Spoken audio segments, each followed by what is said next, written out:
Good afternoon. Thank you for joining today's question and answer virtual lunch hour with Jason Killeen. My name is Jason Killeen. I'm the Assistant Executive Director of the Department of Cannabis Regulation. I oversee the department's licensing and administrative functions. As part of my welcoming remarks today, I just wanted to give folks an update on where we were at with the processing for the social equity individual applicant verification process and the lottery registration for the phase 3 retail round 2 lottery. DCR has gone through at least 2 levels of review for all of the requests that have been submitted. The requests that have identified a qualifying California cannabis arrest or conviction will be going through 3 levels of review. As part of the lottery registration process, folks that have already been deemed eligible, their files will be re-reviewed to make sure that they are eligible to participate in the phase 3 retail round 2 lottery. And then for folks that were not verified, DCR is conducting a re-review of those files to make sure that all of the paperwork was submitted and it was ordered in a particular order. And, if we do find that somebody met the requirements, but their verification status had not been updated on the DCR licensing portal, which is also the Excella portal, then we'll go ahead and make sure that they are updated to the correct status and they have the opportunity to participate.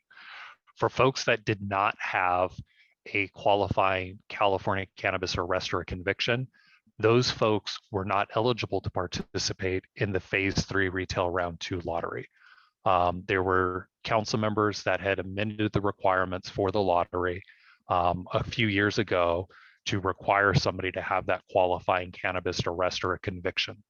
As part of the verification process for phase 3 retail round 2, it was DCR's responsibility to vet the folks that were eligible to participate in the lottery, and we prioritize processing those requests. I would say approximately 40% of the requests that were submitted during the filing period did not have a qualifying cannabis related offense, or the applicant did not submit additional information for one of the other criteria in order to participate in the lottery. So for folks that weren't eligible to participate in the lottery, or you were unable to demonstrate that you had the qualifying commercial cannabis arrest or a conviction, there still may be hope for you to get verified to participate in the social equity program and apply for the non-storefront delivery. We will be doing the review of that. And for folks that did meet the low income, submit the asset attestation and provide sufficient documentation of 10 years of residency in a disproportionately impacted area, your Excella profile may be updated. And then if it is updated, you'll be notified that you can participate in the delivery application process or non-retail application process for as a social equity individual applicant. So the website does have a dynamic table that will continue to be updated as we move forward. So if you haven't been verified to participate in delivery and you believe you meet the low income requirements, DCR is still reviewing those requests because those requests, of course, were not eligible to participate in the lottery. To date, over 500 folks have been deemed eligible to participate in the lottery. We will be updating the website probably next week to indicate who has registered to participate in the lottery. So we will be adding a column to identify folks that did timely register. So that information will be posted. And we will be having a technical assistance webinar on Wednesday, November 9th to cover what the lottery process will look like. And we'll share additional information on when we anticipate the lottery will be administered, plus all of the policies and procedures that go into it, as well as how folks may be able to live stream the event. So please make sure that if you are interested in learning more about the lottery, you do tune in to next week's webinar, because that's when we will be publicly sharing new information. And with that, we can go ahead and jump into the Q&A. Hi, Jason. We'll start with our first question from Wendy W. Are there fee waivers?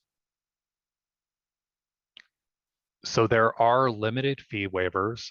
Certain qualified applicants may be eligible to apply for the Seed Rental Assistance Grant Program. Folks are encouraged to visit the Social Equity Program webpage for more information. The social equity team does an amazing job securing different state grant funds, which may provide additional fee waivers. So stay tuned to that page, see what they're applying for. And then of course, if there is a fee waiver component, see what that fee waiver component consists of. Okay, our next question also comes from Wendy, and she asks, when can an SEA or social equity applicant sell their 51%? So unless this is a phase 1 or a phase 2 record, the general rule is for any application submitted under LEMC section 104061, which are all of these social equity records for delivery, phase 3 round 1, phase 3 round 2. The social equity individual applicant that was the qualifying owner for the application to be accepted cannot be removed until a license is issued. Once a license has been issued, DCR does have the authority to consider a ownership modification request where the verified social equity individual applicant could sell a sufficient amount of their equity to another verified social equity individual applicant. Okay, our next question comes from Sergio F. How can we find out if we are approved or not for SEI verification? So there's a few different ways to view this information. The easiest way is DCR has a section on our website that lists the last name, the first initial, and the last 2 digits of an individual's Excel profile number, and it will show whether or not that person has been verified. There's also the information housed on the DCR licensing or Excel portal. You can log into your individual user account, and then you can go to the account management and look to see what your status is for calendar year 2022. Okay, moving on. Michael M asks, will the renewal forms with list of owners and primary personnel be accepted by DCR so long as there has been no information change and no delegate assigned? And they're specifying the year 2021. Yes, so for folks that are creating their legal business entity record, if DCR has already approved documents and there are no changes to those documents, they may be uploaded as part of the legal business entity record. Okay. Same individual with the question for renewals. Can you please explain how the new delegate process works? For example, do they have to be the owner? What are their powers specifically as delegate? So an authorized agent must be a primary personnel of the applicant or licensee. By definition, anybody with an equity stake of 20% or more in the applicant or licensee is both an owner and a primary personnel. So somebody who's defined as an owner or a primary personnel of the applicant or licensee may be designated as an authorized agent. Okay, I'm sorry, go ahead. Sorry, I think there was a second component about what powers that person has. The authorized agent has the ability to execute different forms and documents on behalf of the applicant or licensee without the need to, gather a sufficient number of owner signatures in order to meet the 51% requirement. Effectively, a simple majority of the owners of the applicant or licensee are designating the authorized agent to execute forms and documents on behalf of the owners. Okay. Stephen L asks, when should phase 1 applicants submit for pre-application review? They would have needed to submit their application back in 2018, and the phase 1 process closed in April of 2018. If it's related to phase 3 retail round 1, for folks that one, they've already submitted their applications. If the application was deemed abandoned, the social equity individual applicant has 1 year to begin the refiling process by submitting a pre-application review record. And the 1 year starts when the phase 3 retail round 1 application record is deemed abandoned and you receive your notification. So we would send out an electronic notification letting you know that the record has been deemed abandoned. And it also includes steps on how to go about refiling. Okay, our next question comes from Gregor G. Will there be a list of applicants on the website that register and participate in the lottery? Yes, there will be. The same table that folks can go to now will be expanded to reflect the registration information. As part of the registration process, DCR will be re-reviewing the requesters' submitted information to ensure that they are in fact eligible to participate in the lottery. And then once they've submitted their lottery record and we've deemed it eligible, then it will go to a status of awaiting lottery administration. And once the lottery is administered, we'll identify who was selected through the lottery and who was not selected through the lottery. And we'll be posting that information on our website. And then of course, the individuals can also look at their DCR licensing portal user account to see what their status is. Okay, thank you. Moving on, Irving P asks, how can applicants network to help each other? This is another thing that I would refer you to the social equity team. So social equity individual applicants have the ability to network with other social equity individual applicants during business licensing and compliance assistance webinars, workforce Wednesdays, and any of the other SAP events that Dr. Brown and her team administer throughout the year. There is a portion of the DCR website where you can view and register for various SAP events. I believe it's dcrsep.org, and you'll be able to navigate to an events page where you can view and register for those events. Great. Irving P asks, can DCR facilitate and host current operators so we can learn from each other?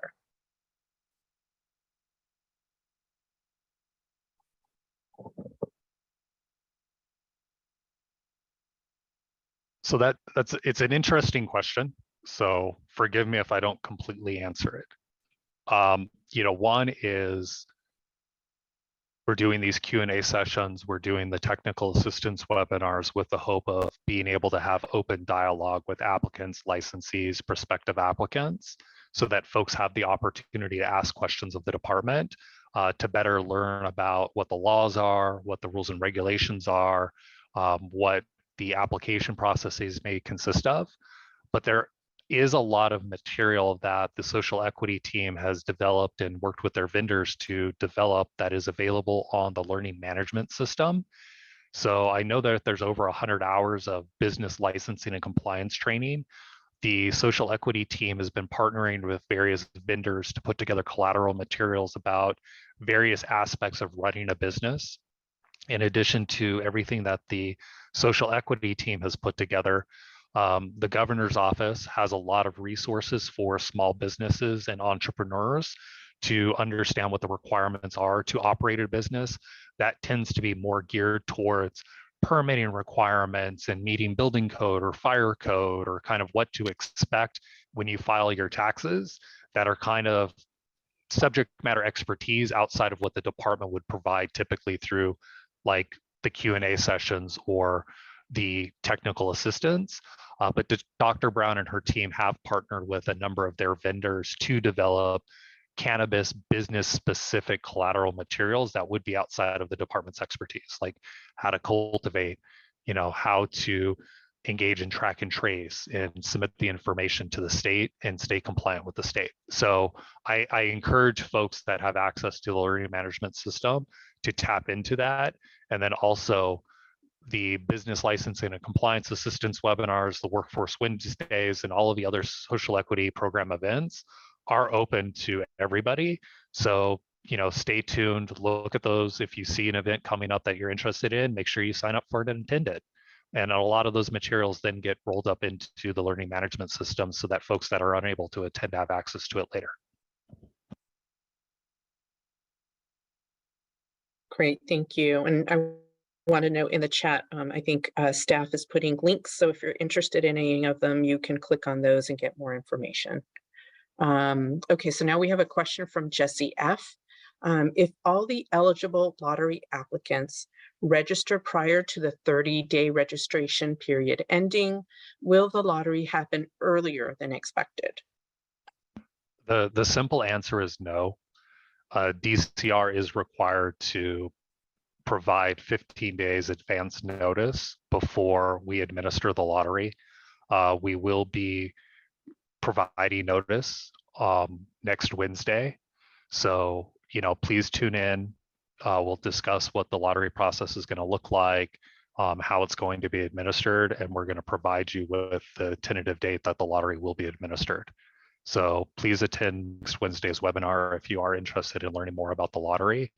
But because of the notice requirements and the fact that the code says it's going to be open for 30 days and DCR is re-reviewing all of the lottery registration records that are created to make sure that the individual applicant is eligible to participate in the lottery.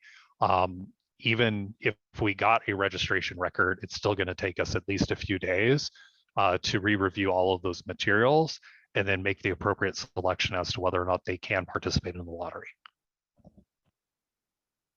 Okay, thanks, Jason. Our next question comes from Rick H. And asks, when will SCIAs be verified and able to go to the next process? So most, if not all, of the SEIAs that could be eligible to participate in the lottery have already been verified to participate in the lottery. If somebody did not make the correct selections and they uploaded documents under the wrong category, for instance, they didn't say yes to the arrest conviction, they said yes to income and residency, and then they uploaded arrest records as part of residency, there's a chance that the record hadn't been reviewed yet.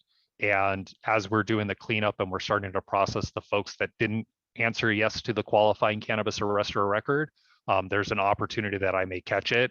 And then we can go ahead and quickly do the review for that individual requester and make the necessary changes within the portal so that they can register for the lottery.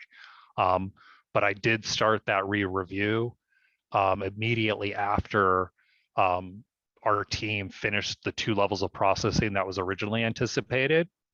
And by and large, anybody who's getting verified now is most likely going to be verified to participate in the social equity program, but not be eligible to participate in the lottery based on the fact that they didn't demonstrate a qualifying cannabis arrest or conviction. And that is a requirement for the lottery.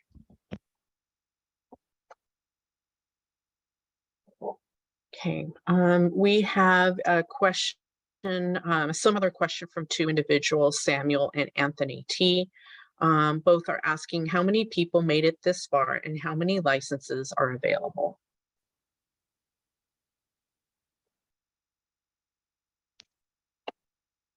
I'm going to give 2 answers, I guess, here. DCR has issued over 1,400 temporary approval licenses to date. A third of them, or over 460, have been issued to social equity businesses. So a third of our local market is licensed social equity businesses. There are no caps on non-storefront delivery, non-volatile manufacturing, the distribution, transport only, or the testing labs. We have several hundred applications that are still in our pipeline to be processed, and we continue to process them. If the question was more related to the eligibility verification request process, 1,276 eligibility verification requests were filed during the 60-day filing window. Of that number, DCR determined that 1,139 of the requests were unique and 137 of the requests were duplicate or test submissions.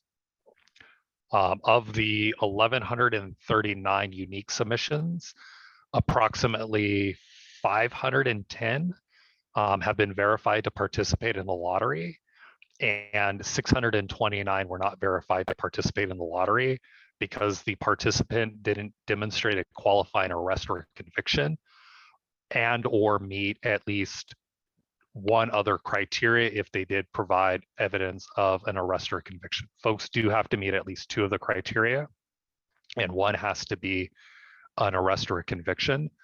When we were doing the initial review of the documents uploaded, at least a third of the requests that were submitted did not have evidence of a qualifying cannabis arrest or conviction. They didn't answer yes to that question, and there were no documents that DCR could review for the inclusion in the lottery program. But I think of the requests that did submit the evidence, we verified about 78 to 80% of those folks to actually participate in the lottery based on the documentation they submitted. So when you weed out the folks that were seeking verification but not eligible to participate in the lottery, I think we did have a really good success rate of 78 to 80% of the folks that would have otherwise been eligible or met the criteria to participate in the lottery. Okay, we have a question from Gilbert M. Does your eligibility change if your income increases in the future?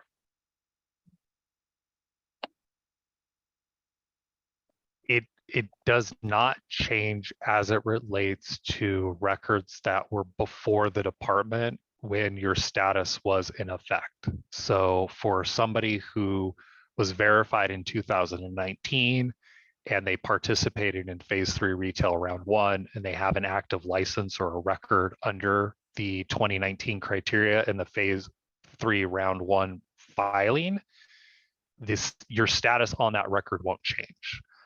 However, in order to participate in phase 3 retail round 2, you were required to get re-verified under the 2022 eligibility verification process, which was based on the expanded criteria. So if you didn't seek verification or you didn't meet the 2022 criteria, then you would still get to keep your phase 3 retail round 1 record, but you would no longer be considered for instance, tier 1 social equity individual applicant, and you would not be eligible to participate in the phase 3 retail round 2 lottery. Council does have the discretion to update the social equity individual applicant requirements from time to time. And if a policy change is adopted and it becomes law, once we've run the eligibility verification under that new criteria, we would likely sunset folks that were verified under the older criteria, but it wouldn't affect any previously submitted records or licenses issued based on the original qualifications. Okay, we have a question, sort of a follow-up.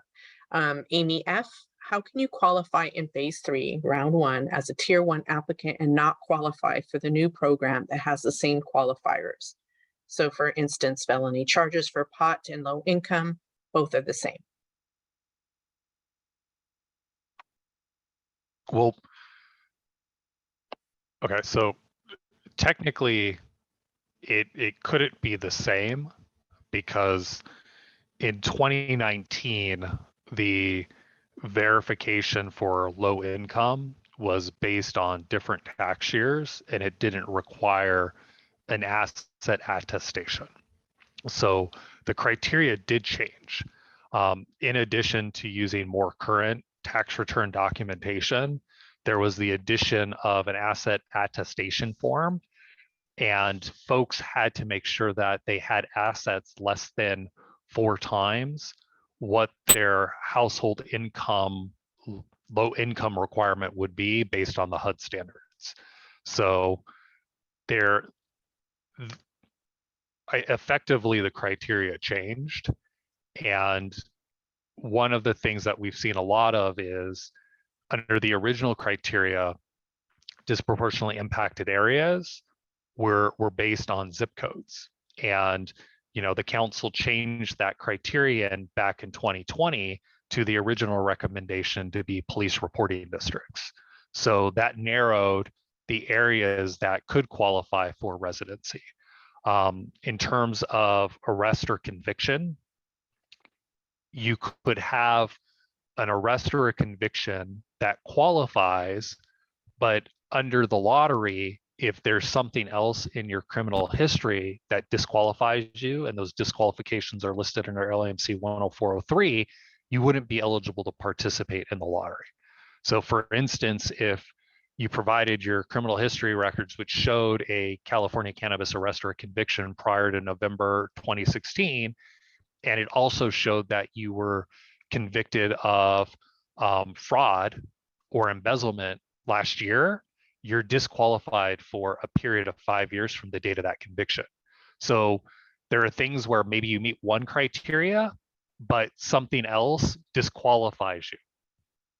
So the criteria is different. So it is likely that a number of the folks that were verified in 2019 will not be re-verified under the narrowed criteria.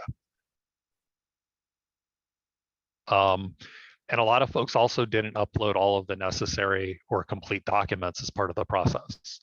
And folks will have an opportunity to basically request verification again, hopefully sometime in the first half of next year, so that you could cure any deficiencies that were associated with your records. So if you didn't upload all of the schedules for your tax return, we needed complete tax returns. So that could be a disqualifier. If you only uploaded one page of your criminal history and it was page 3 of 10, and page 3 didn't have your name or any tie back to you as an individual person, you may have been arrested or convicted, but you didn't provide us the documentation that actually demonstrated that that record was associated with you as an individual.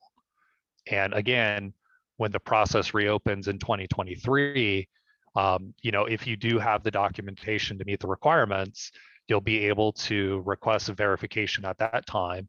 And, if it is part of kind of the normal DCR application process, you would get the 30-day cure period if we determine that you don't have if you had deficient documents.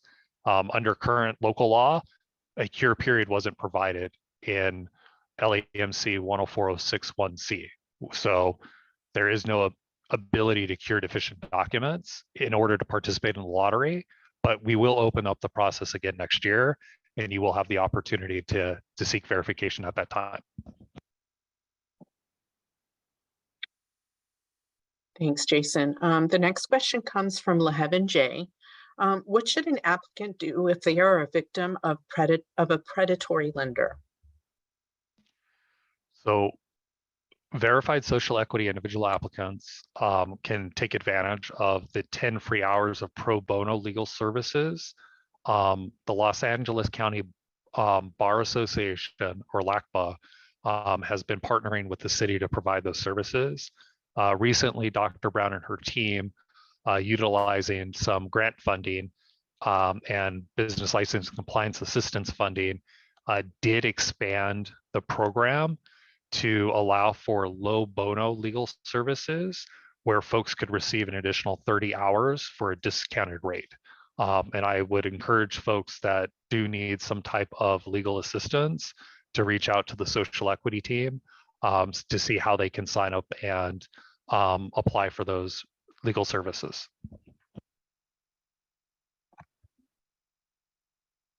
Okay, thanks, Jason. The next question comes from Lisa S. Must one be low income in order to qualify for a seed grant? And will income be a factor in determining if we qualify? So for the seed rental assistance grant program, There is no income requirement, but we are utilizing state grant funds for these seed grant programs. So just because income's not a requirement for the rental assistance grant program, it may be a requirement for a future grant. It just really depends on what the state requirements are and how those grant monies can be utilized. Okay, we have a question from Elvia H. I was not verified as a social equity applicant. I have a cannabis charge and I am low income. How can I get the exact reason why I was why I was unverified? How can I talk to an analyst directly? So the general reasons for why somebody wasn't verified are available on DCR's website. For additional information, you can reach out to the department by emailing dcrlicensing@lecity.org. And assuming that you are emailing us from the account that was associated with the registration request, personnel would provide more detailed information in terms of, which criterion you met, which criterion you didn't meet. But we're not really, there is no appeal process for the determinations. So there isn't going to be a back and forth. There isn't going to be a cure period if you forgot documents or you didn't upload complete documents. Unfortunately, you're just going to have to request verification when the process reopens next year. Okay, your next question comes from, excuse me, Ashley A. Will cultivation licenses become available in the future? The simple answer is I'm hopeful that we will make the remaining cultivation application spots available in 2023, given the fact that a number of the community plan areas have reached undue concentration. It was important to make sure that the public convenience or necessity process is established to support the findings for that type of commercial cannabis activity. Currently, the PCN standards that have been adopted by the Los Angeles City Council are geared towards retail storefront locations, and they don't have a finding that really generally supports cultivation. Additionally, there are only a few hundred at most cultivation application spots available citywide, and there's probably higher demand for those spots than DCR could accept applications and issue licenses for. So essentially, if the phase 3 retail round 2 lottery goes well, there may be a future lottery in 2023 where the cultivation capacity would be the subject of that lottery. But those are all policy decisions that haven't been made yet, and we don't know what's going to happen. Alternatively, if we just open it up, it would be a first come, first serve. And we want to avoid the disappointment that occurred as part of phase 3 retail round 1, where hundreds of people applied for spots and were ultimately ineligible to continue in the process because somebody else got their application in sooner. So stay tuned. Okay, another question from Ashley A. Will my equity expire at some point if I can't find an investor? And will my equity expire at some point? Oh, sorry, that was a duplicate. I don't understand how the term equity is being utilized within the question. So if you have equity in an applicant or a licensee, you continue to have that equity. If it's related to your eligibility verification, your eligibility verification could expire at some point in the future. And if you don't have an active record before the department, then you won't have anything to tie to your existing eligibility verification. So hopefully I either answered the question, or if not, you can add a follow-up question to kind of provide a little bit more insight. If you do have kind of an application before the department and it's incomplete, those records could be deemed abandoned if you fail to cure the deficiencies within the allotted time. Okay. Our next question comes from Ruth B. Has DCR submitted a new report to the Plum Committee, which will include a recommendation for relocation outside of a CPA yet? If soon, when? Yeah, so DCR submitted a report probably 3 weeks ago at this point, and the report was scheduled in the Planning and Land Use Management Committee yesterday. The committee only moved forward 2 of the 19 different recommendations that DCR had proposed. A subset of the relocation recommendation was moved out of committee, but we haven't seen what that exact language is from the Office of the Chief Legislative Analyst. So I don't know if it may just be limited to social equity individual applicants that are refiling their applications that may refile outside of the CPA. It may not be as expansive as allowing licensees or applicants to relocate out of a CPA.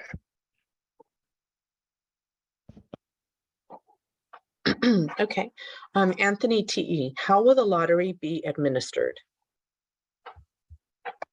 Again, we'll be doing a technical assistance webinar on Wednesday, November 9th.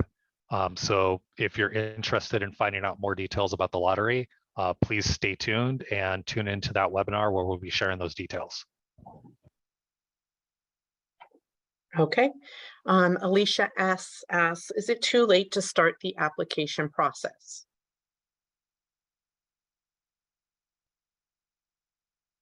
I mean, it really depends on you as an individual. If you're talking about trying to register for the Phase 3 Retail Round 2 lottery, you can't submit a verification request at this point. If you're looking to submit a pre-application review record or temporary approval application, it's really going to depend on the underlying record and whether or not, the period of time allowed to move to the next step has passed. Currently, general applicants can apply for non-volatile manufacturing, distribution transport only, testing. Social equity individual applicants can apply for non-storefront delivery, plus everything that the general applicants can apply for. Any of the activities that are currently available are not subject to finding of undue concentration. So you do have the ability to submit a pre-application review record as long as you meet the requirements for that particular license type. And I think the only thing I would caveat that with is there's a dual licensing structure within the state of California where you need both a local license and a state license, plus meet all of the other permitting requirements to lawfully operate. So if you are a general applicant, the state is no longer issuing new provisional licenses to general applicants. So you would have to meet the state's annual application requirements, which includes CEQA. And the only way you can meet that requirement would be to have received a city annual license, which means that we've, adopted a recommendation to issue an annual license. We've adopted the environmental analysis associated with that license, and it has cleared any of the appeal periods associated with that environmental review and or the issuance of that license. So if you are not a social equity individual applicant, or you're getting into the process now, you may not have access to the state's provisional licensure process, which means it could be, more than a year or 2 years before you would be able to lawfully operate.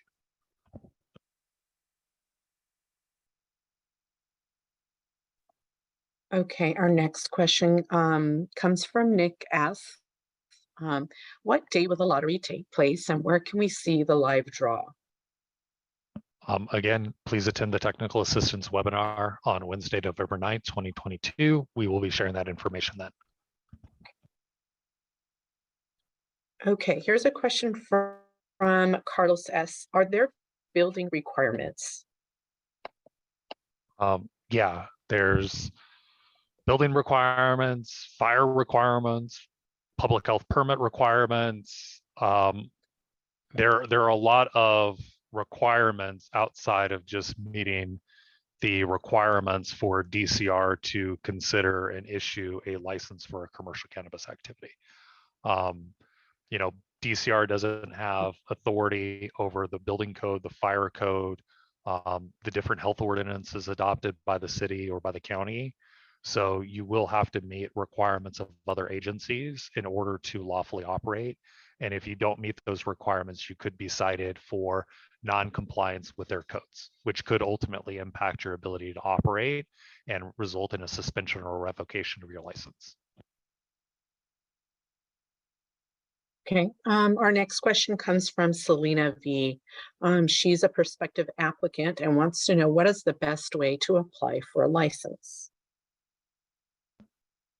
I would recommend that you visit our website and you look at the resources on our licensing page. We've got workflows, we've got the different application materials that you would have to submit, and the rules and regulations also outline the different requirements to kind of navigate through our process. Okay, Levon E. How is being arrested, taken to jail, and being charged with possession of cannabis not an arrest? My cannabis charge affected my life for years for unemployment. What is going on? I mean, we're not going to discuss individual eligibility requests as part of the Q&A session. You can reach out to the department by emailing dcrlicensing@lacity.org, and a representative will respond to you probably within 72 hours based on the analysis. The inability to actually verify you may be unrelated to the arrest. It could be related to income, it could be related to residency. You may not have submitted all of the necessary forms, or the arrest or conviction could be related to a violation of Proposition D, which is not considered a California cannabis arrest or a conviction. So without looking at your particular file, it's really hard to say. But DCR is sympathetic to folks that believe they meet the requirements that haven't been verified. Okay, thanks, Jason. Jake G has a question, and he asks, can you move a phase 3 retail out of a community plan area? No, not at this time. Retail storefront licenses are geofenced within the community plan area that the license was issued in.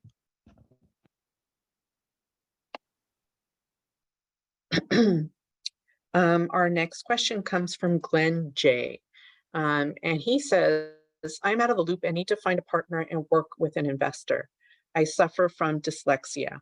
How do I get into the licensing portal?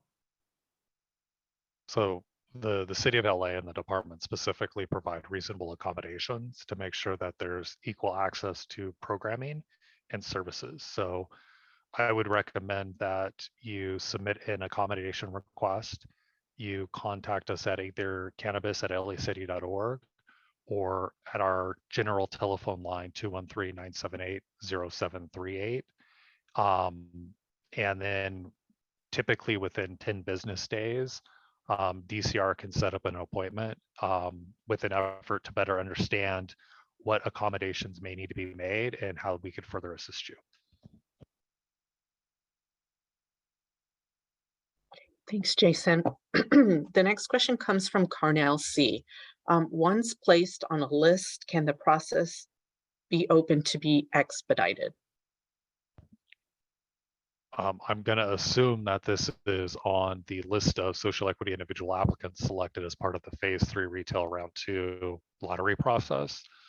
There's a number of resources from the technical assistance webinars that we've been doing since August that will be of assistance to you. You do have the ability to create a legal business entity record for the entity that may be pursuing the commercial cannabis opportunity.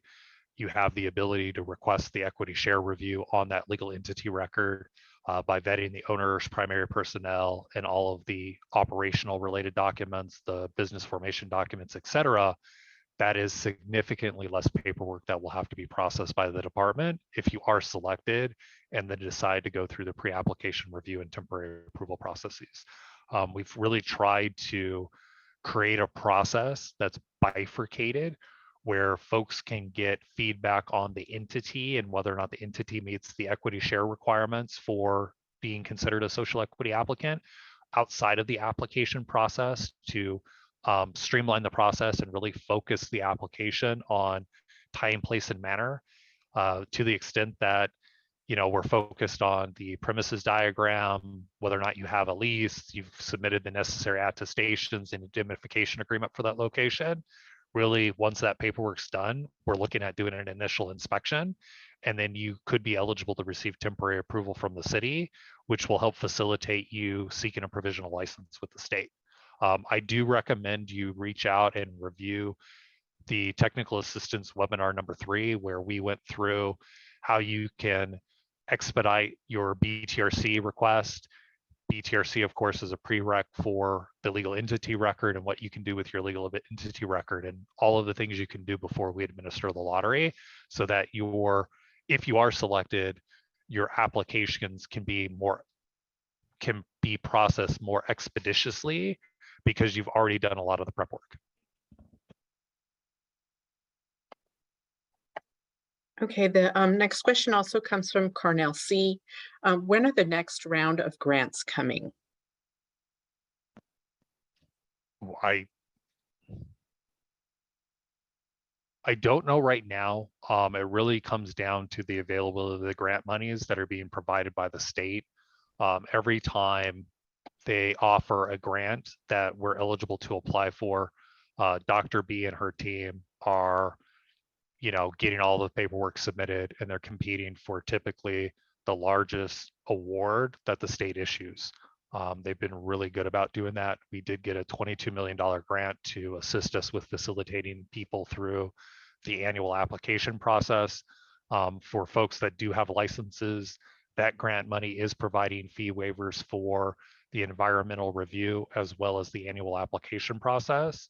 To the extent that there's going to be some additional state grants made available as part of the state's 2023 budget, I guarantee we're going to apply for whatever we can apply for, and we should get an award, and we'll get it posted on our website so that what grants are available and how that could assist you as a prospective applicant or licensee.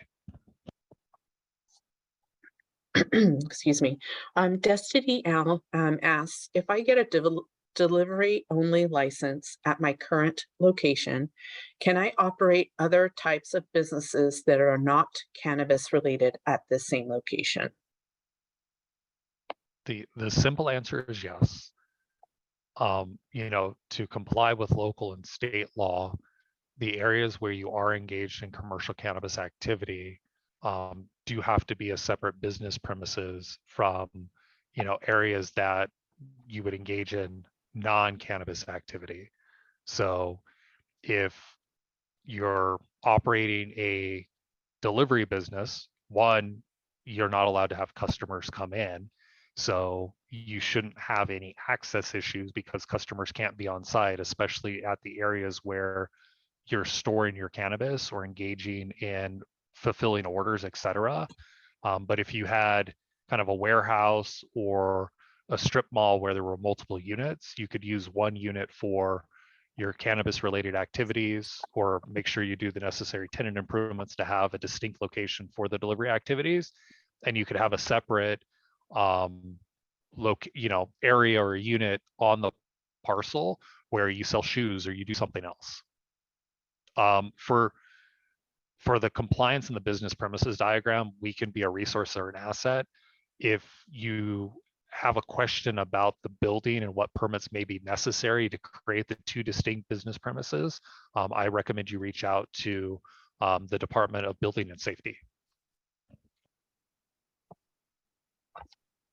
Okay, moving on. Here's a question from two individuals, Eric H. and Mysick. Can I start looking for a property and be able to start my licensing process immediately? So if you can submit pre-application review records, which is the land use review and determination about whether or not a proposed business premises complies with the distancing and sensitive use requirements of the code for delivery, for non-volatile manufacturing, et cetera. You could do that now. If you are a prospective participant in the Phase 3 Retail Round 2 lottery, you're not going to be able to start the pre-application review process for a retail storefront location until you've been selected through the lottery. So it really depends on what commercial cannabis activities you're looking to pursue and whether or not you have the ability to submit a pre-application review record for that. You can, of course, start looking for compliant properties, but we did design our process such that you don't have to have site control and executed lease, a property deed of a property in order to go through the pre-application process. You only have to get site control when you're ready to submit a temporary approval application. And you have to go through the pre-application review to determine if the location is compliant before you're eligible to submit a temporary approval application. So you can start looking, but you're not required to make concrete business decisions and secure a location until after you've gotten deemed eligible for further processing on a pre-application review record. Okay, Nia Ruth B has a question regarding the report recently submitted to Plum, and specifically this section that reads, once the application is abandoned, the applicant could then refile a new pre-application review record proposing a business premises in a different community plan area, as long as the CPA has not reached undue concentration, end quote. Would a current licensee be able to relocate according to this recommendation? Would this license recommendation also apply to non-social equity applicants or licensees? Sorry, that's a lot. So the department's report included a recommendation to allow for relocations for applicants through the abandonment process and for licensees. The full recommendation did not make it out of the Planning and the Land Use Management Committee. The verbiage that was stated as part of the question is only tied to the abandonment process, and it would only apply to folks that have the record abandoned. The majority of folks would be social equity individual applicants participating in Phase 3 Round 1, the delivery process, et cetera, that were unable to get site control. That would then have the opportunity to submit an application in a community plan area that has not reached undue concentration. For general applicants, those folks can only apply for activities that are not subject to a finding of undue concentration. So generally, if a general applicant is abandoned, there's no benefit to them to refile unless there's an activity that they can't currently apply for, because the cost of refiling and going through the pre-app process and the TA process is exactly the same as if you were to submit a brand new application. And refiled applications that are ultimately deemed abandoned a second time can't be further refiled. So if you're a general applicant, you kind of preserve your ability to conceptually refile, provided you submit a new application and you don't refile your old legacy application. But if you were a Phase 2 applicant and applied for cultivation, the abandonment of that Phase 2 record is the only way that a general applicant could reapply for cultivation at this point, because it's not currently available. Okay, Jason, this next question from Anthony H is a little long, so bear with me. If the lottery is administered in December or by the end of this year, We have 3 months after the holidays to apply for the state provisional license, which appears to be setting us up for failure. Can you please explain what DCR is doing to help social equity individual applicants? And also, what is the turnaround time to hear from DCR for the different stages of pre-application or temporary approval? That's a lot to unbox.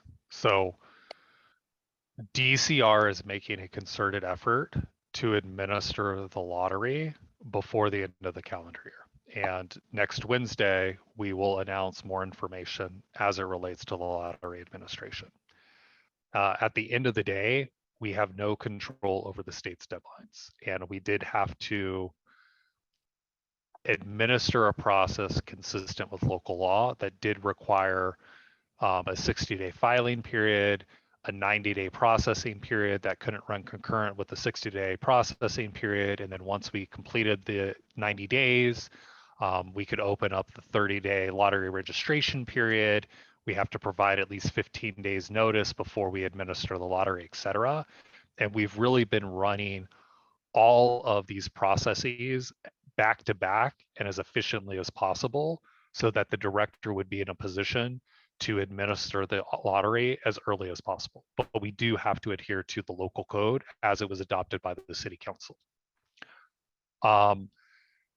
We've already decoupled from the state. So people have the ability to apply for a provisional license without anything from the department. Where you'll run into issues is at some point in the application process at the state level, the state will reach out to ask whether or not the business has a status of local compliance underway. So what the director has already done is she has further refined our process such that folks can create a legal business entity record and request equity share review. And that's one of the processes that take the longest. So folks can already do that now, well in advance of the administration of the lottery. And if you've already vetted the owners, the primary personnel, we've vetted the entity, you meet the equity share requirements. When you do get to the point where you submit your temporary approval application, we're making sure that you've submitted all of the necessary attestations, that you're not engaged in alcohol or tobacco sales at the location from the owners. We're going to get the indemnification agreement from the entity for that specific business premises location. And we're looking at your business premises diagram, making sure that you have site control, whether it's through a lease or through a deed. And then it's up to you to ask for that initial inspection so that we can issue the temporary approval. And the initial inspection is really looking at whether or not the built environment matches the premises diagram and you have the necessary security systems in place. And then you still have the ability to work with building and safety and fire and public health to secure all of those necessary permits. But meeting those permit requirements isn't a requirement to get temporary approval. And once your temporary approval application has been deemed complete, which is all of those attestations, the premises diagram, the lease, we give you a status of local compliance underway, which is sufficient for the state to issue you a provisional license. It's not going to be sufficient to get an annual license, but it would be sufficient to get a provisional license. So in a nutshell, the director has modified the process to allow you to do things now before the lottery is administered that you wouldn't otherwise have been able to get the heaviest lifts of the application review outside, done outside of the actual application process if you want to be proactive and have the best opportunity to navigate through the pre-application review and temporary approval process and be able to have that status of local compliance underway well in advance of the March 31st deadline. If you haven't navigated to it, you can always submit your provisional license application to the state without it. And hopefully you meet the local requirements before the state is no longer eligible to issue new provisional licenses, which is June 30th, 2023. And you can work with your state analyst to supplement your state application to meet their requirements, even if you haven't submitted your application with the city. But ultimately, you can't get that provisional without a minimum of status of local compliance underway. And DCR has, notifying the state that we've conducted that preliminary land use review, and we're starting to do the environmental review for your project. Thanks, Jason. We're at 1 o'clock and I just wanted to check on your time. I can probably go for another 10 or 15 minutes, depending on the availability of yourself and the other folks that are supporting the Q&A session. Okay, we'll start with a few and see where that lands. So the next question comes from Anthony H.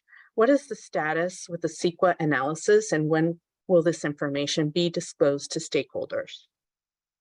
So the environmental review opens up once a applicant has received a temporary approval, which is a local temporary license.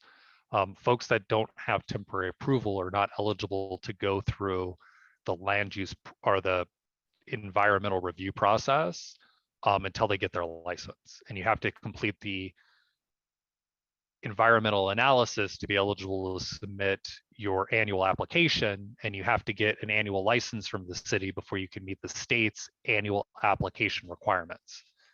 So, the department did recommend a standalone annual application process that would allow for an applicant to submit everything necessary for the temporary approval process, the environmental review, and the annual application process immediately without having to jump through the different hoops.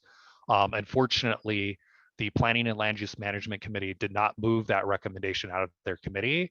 So there is no expedited way to get to the environmental review until you've received at least temporary approval.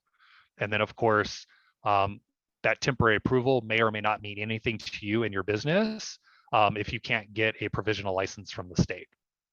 The one thing that I know our director is actively trying to do is she's trying to advocate to push the state deadlines for our social equity applicants so they have access to provisional licenses longer. And I know she's working very closely with the mayor's office and our lobbyist up in Sacramento to try to get the state to budge on their social equity application deadlines. But it will require a legislative change, similar to if we're going to make the environmental review process available to applicants and sooner than the issuance of temporary approval, it's going to require a local legislative change in order to facilitate that. So it's really up to the policymakers to help make this as seamless a process as possible.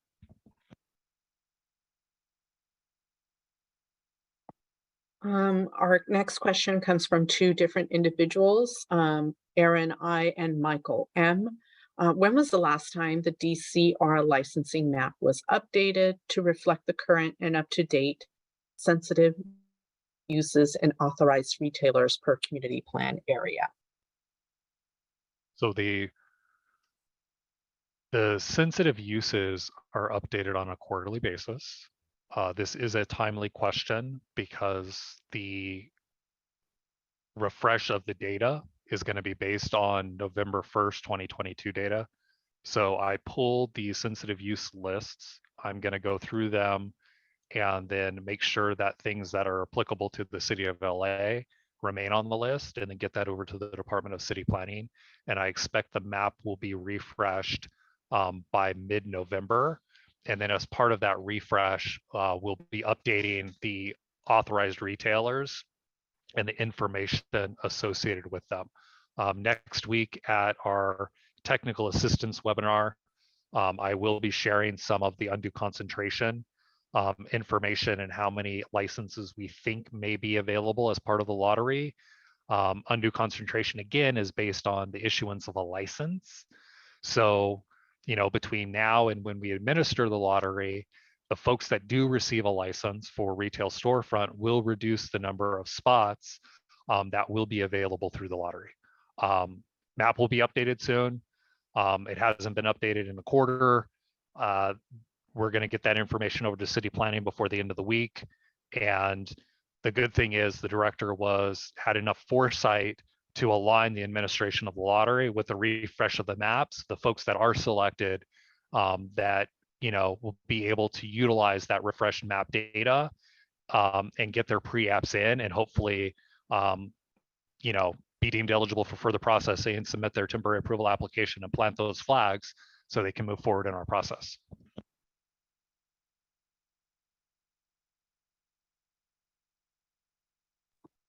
Let's see. We have one other question from Thomas A. Why is DCR opening new applications when there are applicants from previous rounds that are still not receiving progress? The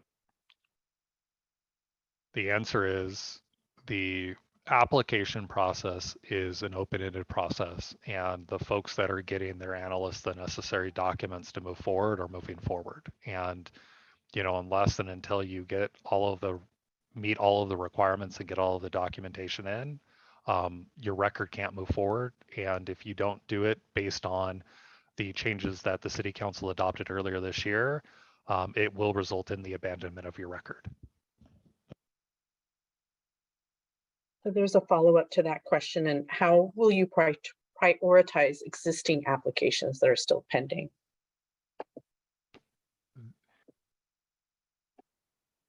Pending applications are not prioritized over new applications once we've completed our initial review of the records and identified any of the deficiencies and then communicated those deficiencies to the applicant. So you may have submitted in hypothetically July of this year, and you did not upload all of the complete temporary approval application forms, and your analyst has notified you that these forms are deficient, and here's going to be the a la carte re-review fees for the deficient documents, and they invoiced you and you didn't pay for the re-review, or you didn't pay or you didn't submit the documents. Well, if somebody came in August and they submitted all of the documentation, the analyst is going to continue processing that record. And unless you get us the necessary documents to move forward in our process, your record is going to become stale and could ultimately become abandoned.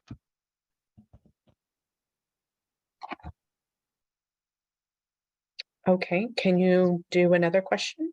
Sure. And I think that last question was a long way of saying, if your analyst reaches out to you, get them the information as quickly as possible, because they're not going to move your record forward, and they have dozens, if not hundreds of other records that they're currently working on. And every time they find a deficiency, once you submit that information, your record gets back in line, and it could be behind dozens of other records. It could be behind hundreds of other records. It really just depends on the workload of that analyst. We are hiring additional analysts to hopefully reduce the caseload for each of our analysts on the licensing side. And the Civil Service Commission should be approving a couple of the hiring lists in the next few weeks that will give us the ability to bring on additional capacity.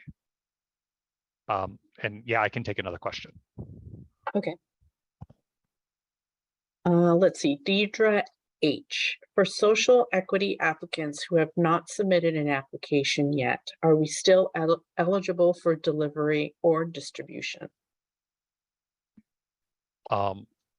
Social equity individual applicants who were verified under the 2019 criteria can still submit pre-application review records or temporary approval applications for delivery or distribution now. There is a recommendation to sunset the 2019 criteria, but again, that was one of the recommendations that didn't move out of Plum Committee yesterday. So I don't know when you will lose the opportunity to apply for those activities. As a reminder, the delivery is limited to verified social equity applicants through December 31st, 2024, and general applicants will be able to apply for that activity type beginning on January 1st, 2025. So really, whether it does sunset earlier or not, there's a point at which general applicants will be able to apply for all of the different license types anyways. And other than getting priority processing and having access to the social equity program, verification in and of itself will no longer be a key to apply for different commercial cannabis licenses. Here's an additional question from Deirdre. Is there a deadline for social equity applicants to submit an application? There's not a hard deadline for folks verified under the 2019 criteria to submit an application. We are recommending that we phase out the 2019 criteria because it wasn't reflective of the intent of the social equity program and the criteria has changed. And for folks that, are licensees of a legacy record, because the criteria is different, the nomenclature is different, we want to have everybody kind of on a level playing field where the rules that are applied to the records and the modifications are consistent across the board. Because it does confuse applicants and licensees about why certain individuals have the ability to do something that they can't do. And it's really all just based on the phases and the way the city council kind of constructed the regulatory scheme. And it is an administrative burden to administer different phases, which is why the department has made strides to kind of consolidate all of the requirements and the rules so that everybody has to adhere to the same set of rules. And that's kind of what our goal is to kind of simplify the process and make sure that similarly situated applicants are all subject to the same rules.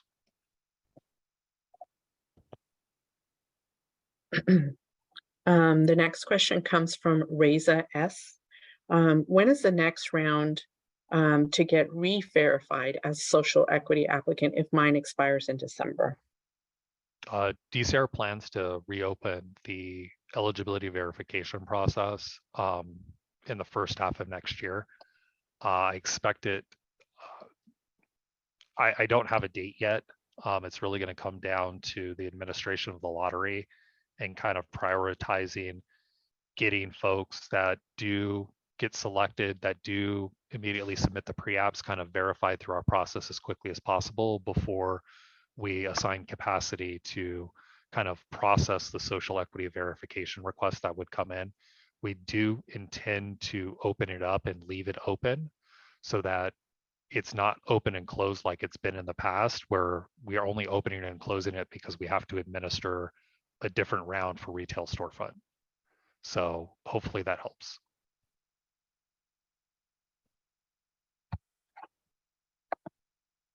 Okay, so I want to check your time again, Jason. I'm okay for 2 or 3 more questions if we have them in the queue. Okay. Omar R is asking, can we move locations in the same district, not the same community plan? Any exceptions?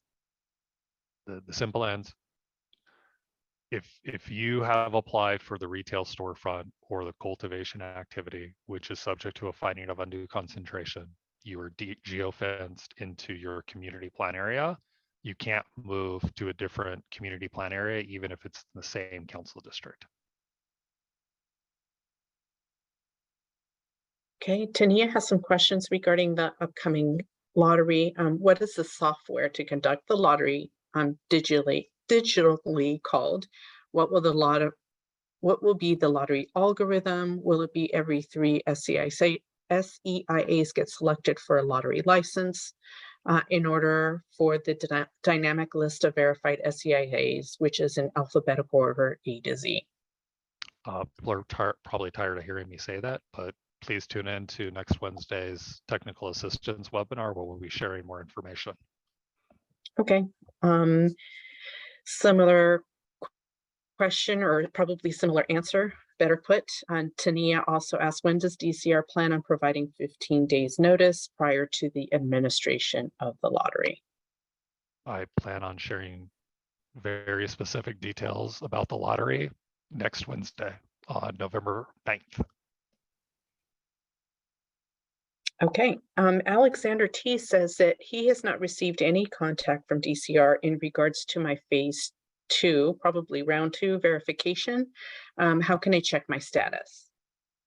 You can log into your DCR licensing portal account and look under account management, or you can navigate to the department's website where we've got a list of the folks that timely filed their uh, eligibility verification request.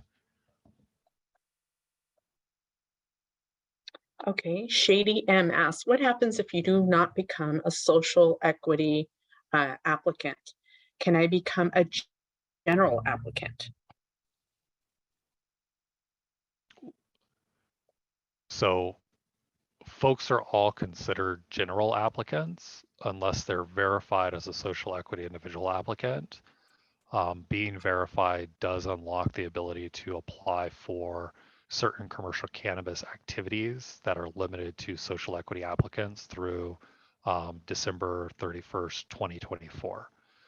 But if you haven't been verified and you're interested in applying for non-volatile manufacturing, distribution, transport only, testing, just to name a few, you could apply for those activities now as a general applicant.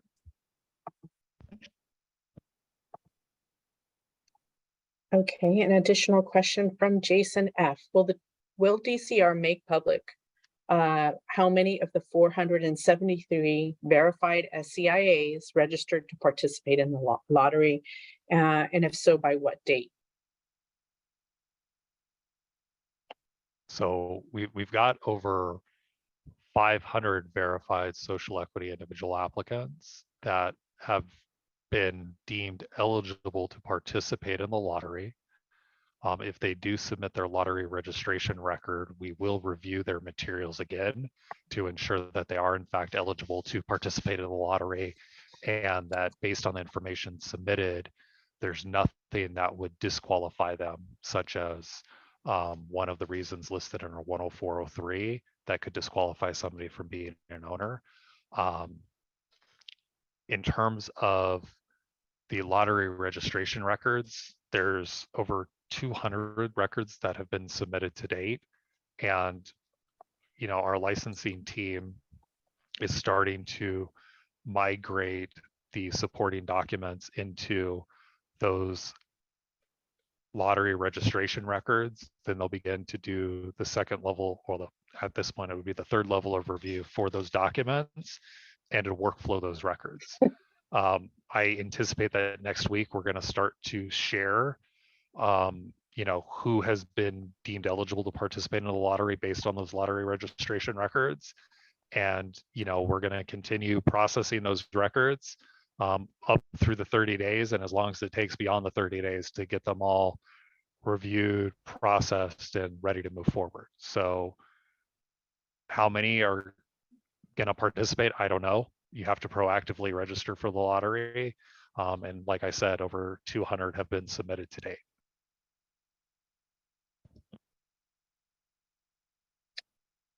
Here's an additional question from Jason F. When creating the legal business entity record, how long does the request equity share review process take? Is it mandatory or optional if you are selected in a lottery? If not selected on the front end, will this be reviewed by DCR? And then the final question, before local compliance underway or at annual review stage.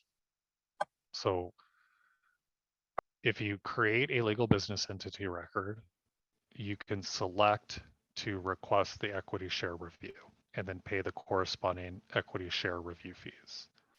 You're going to have to pay the fees no matter what if you're selected through the lottery, because in order to receive temporary approval, you will have to meet the equity share requirements. All social equity applicants need to meet these equity share requirements, as part of our licensure process. So if you create your legal business entity record, you're selected, but you haven't gone through the equity share review, that review is going to have to be completed before you're going to be eligible to receive temporary approval, and all of the documentation is going to have to be submitted before you're eligible for a status of local compliance underway. What that means, and typically it takes approximately 90 days to complete the equity share review. If you aren't proactive about getting it done on the front end, by the time you do submit your temporary approval application and your analyst reviews the to see whether or not that review has been done, you could be adding an additional 3 months of review to that process.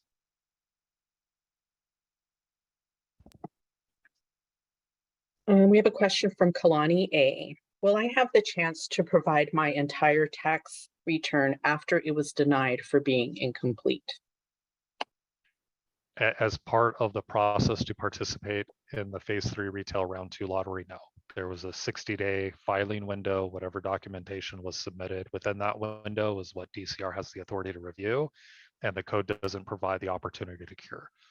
We will reopen the eligibility verification process again next year, at which point you are welcome to submit a new eligibility verification request with your complete tax return.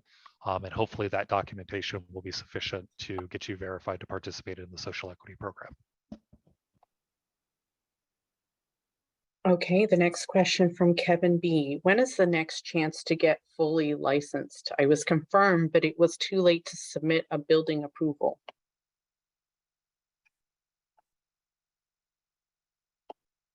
Can you repeat that question one more time? Sure. So he asks, will I have the chance to provide, I'm sorry, wrong question. I lost my place.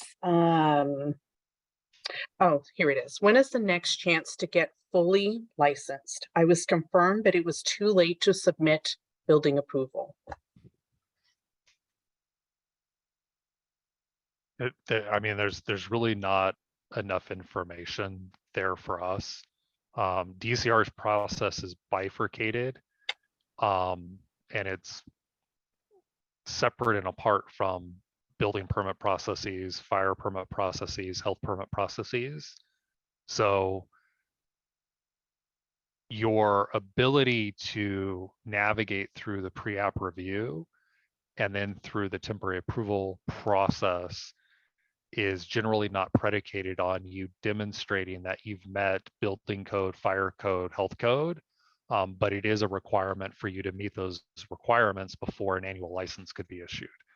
So depending on whether or not you're a general applicant or a social equity applicant, it's really going to depend on whether or not you have the opportunity to meet the temporary approval requirements that don't require you to demonstrate you've gotten all the building permits and the fire code permits, et cetera, or you're required to go through the annual process where you will have to meet all of those requirements before DCR can deem your annual application complete and make a recommendation of whether or not to issue an annual license. Okay, our next question comes from Hope R. What assistance, if any, is the city offering social equity applicants with regard to matching them with investors and partners? So the city doesn't kind of do matchmaking. You know, one of the things that Dr. Brown and her team do is they provide a series of events.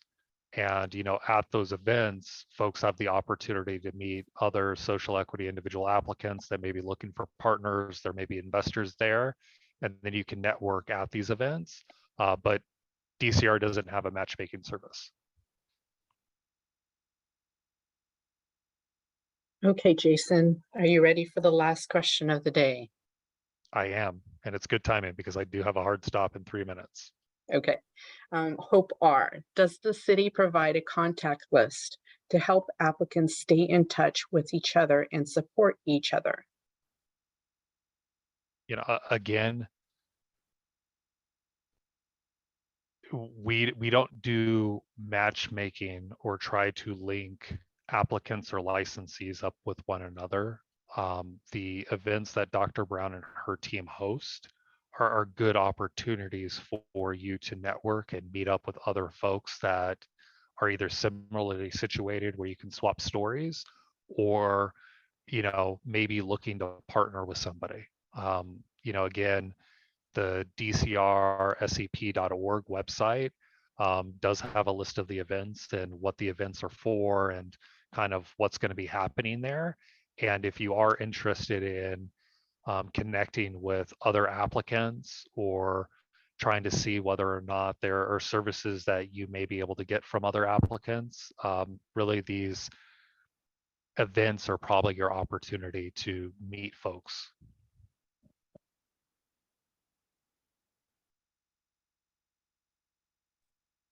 Thank you, Jason. Thank you very much. With that, I do have to hop into my next meeting, so I apologize. I do want to thank everybody for coming out for today's virtual assistance and Q&A session. I will be doing a technical assistance webinar on the Phase 3 Retail Round 2 lottery next Wednesday. So if you are interested in learning more about the lottery and kind of how we're going to administer it, please register for that webinar event or tune in and get your questions submitted so we can kind of share that information next. Thank you all. I hope everybody has a great day. Until next time, goodbye.